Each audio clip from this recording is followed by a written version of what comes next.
On the morning of September 11, 2001, 19 men armed with box cutters directed by a man on dialysis in a cave fortress halfway around the world using a satellite phone and a laptop directed the most sophisticated penetration of the most heavily defended airspace in the world, overpowering the passengers and the military combat-trained pilots on 4 commercial aircraft before flying those planes wildly off course for over an hour without being molested by a single fighter interceptor. These 19 hijackers, devout religious fundamentalists who like to drink alcohol, snort cocaine, and live with pink-haired strippers, managed to knock down 3 buildings with 2 planes in New York. While in Washington, a pilot who couldn't handle a single-engine Cessna was able to fly a 757 in an 8,000-foot descending 270-degree corkscrew turn to come exactly level with the ground, hitting the Pentagon and the Budget Analyst Office where DoD staffers were working on the mystery of the $2.3 trillion that Defense Secretary Donald Rumsfeld had announced missing from the Pentagon's coffers in a press conference the day before, on September 10th, 2001. Luckily, the news anchors knew who did it within minutes. Osama bin Laden. The pundits knew within hours. Osama bin Laden.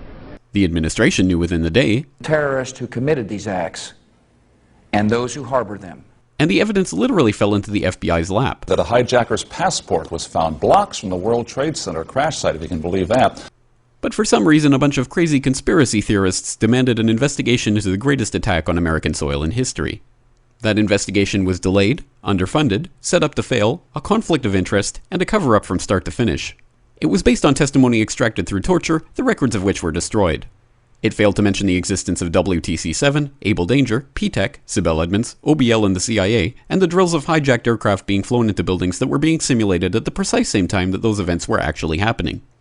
It was lied to by the Pentagon, the CIA, the Bush administration, and as for Bush and Cheney, well, no one knows what they told it because they testified in secret, off the record, not under oath, and behind closed doors.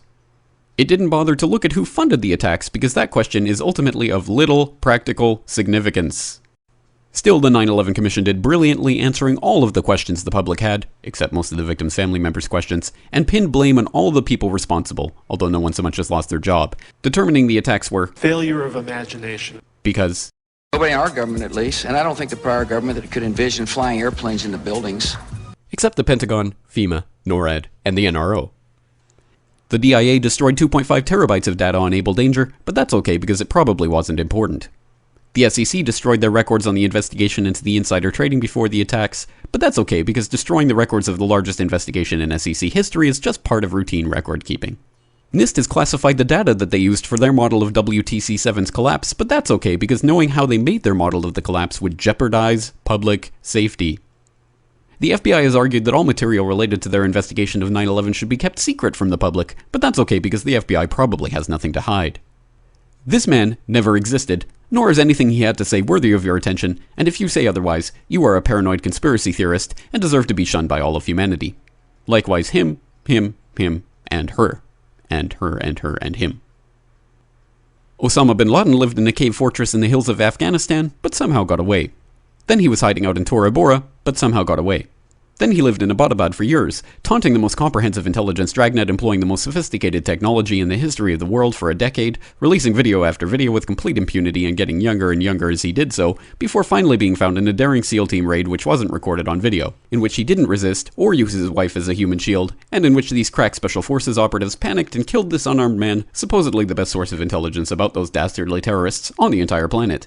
Then they dumped his body in the ocean before telling anyone about it. Then a couple dozen of that team's members died in a helicopter crash in Afghanistan.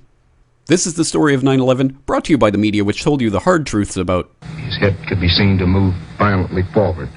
And they took the babies out of the incubators. And mobile production facilities. And the rescue of Jessica Lynch. If you have any questions about this story, you are a batshit paranoid tinfoil dog-abusing baby hater and will be reviled by everyone. If you love your country and or freedom, happiness, rainbows, rock and roll, puppy dogs, apple pie, and your grandma, you will never ever express doubts about any part of this story to anyone. Ever. This has been a public service announcement by the Friends of the FBI, CIA, NSA, DIA, SEC, MSM, White House, NIST, and the 9/11 Commission. Because ignorance is strength.